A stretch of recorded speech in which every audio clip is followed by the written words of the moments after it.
Hi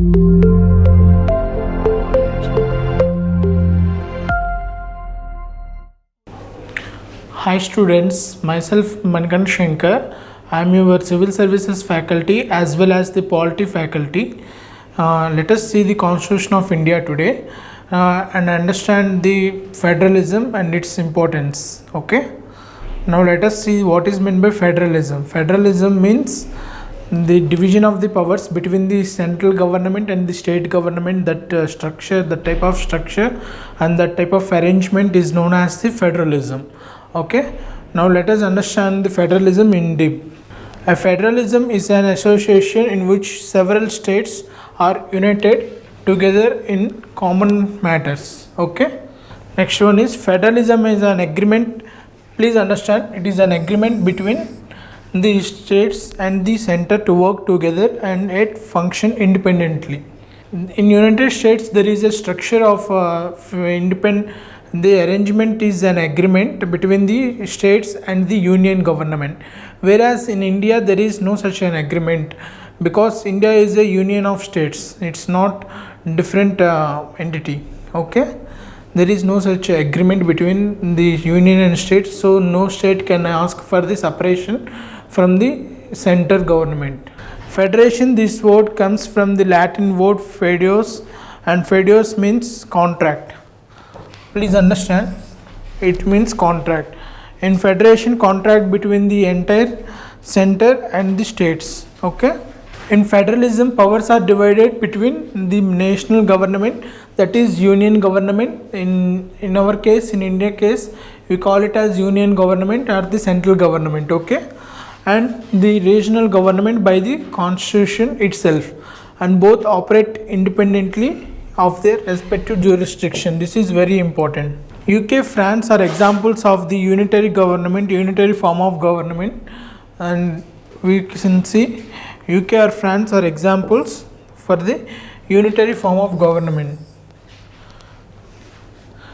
Unitary form of government is one in which the union government is the central most one and there is no federation in that system. Okay, US and Australia are examples of a federal form of government. The framers of the Indian Constitution like Dr. B.R. Ambedkar, Jawaharlal Nehru, Rajendra Prasad, Sardar Vallabhbhai Patel, these adopted the federal form of government for two reasons. What are those two reasons? We will see.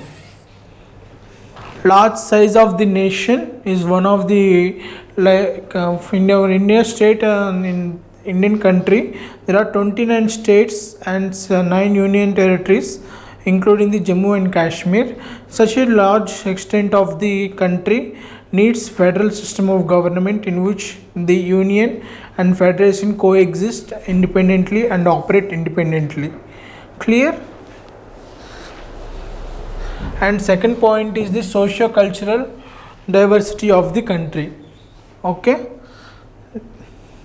because of this large size of the nation and the socio-cultural diversity of the country, we adopted the federal system of government by the framers of our constitution like Dr. B.R. Ambedkar, Sardar Vallabhbhai Patel and Jawaharlal Nehru.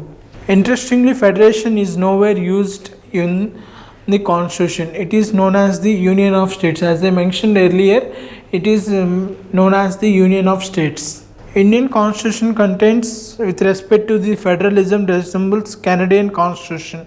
More power to the central government. Indian Constitution more reflects the federalism in perspective of the Canadian government. Canadian government has more power to the central government. Clear? Canadian government and more power to the center. Need to understand this point and note this point. Federal features. Let us see understand what are the federal features of the Indian Constitution, and that is imbibed in the Constitution.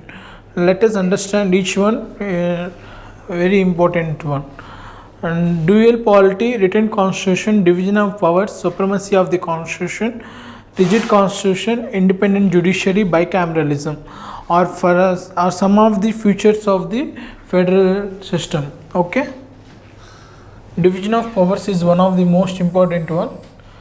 And division of powers means the checks and balances system in which the judiciary, executive and the legislative coexist together in they cooperate independently with each other. Okay. Unitary features of the Indian Constitution. Strong center, states not indestructible.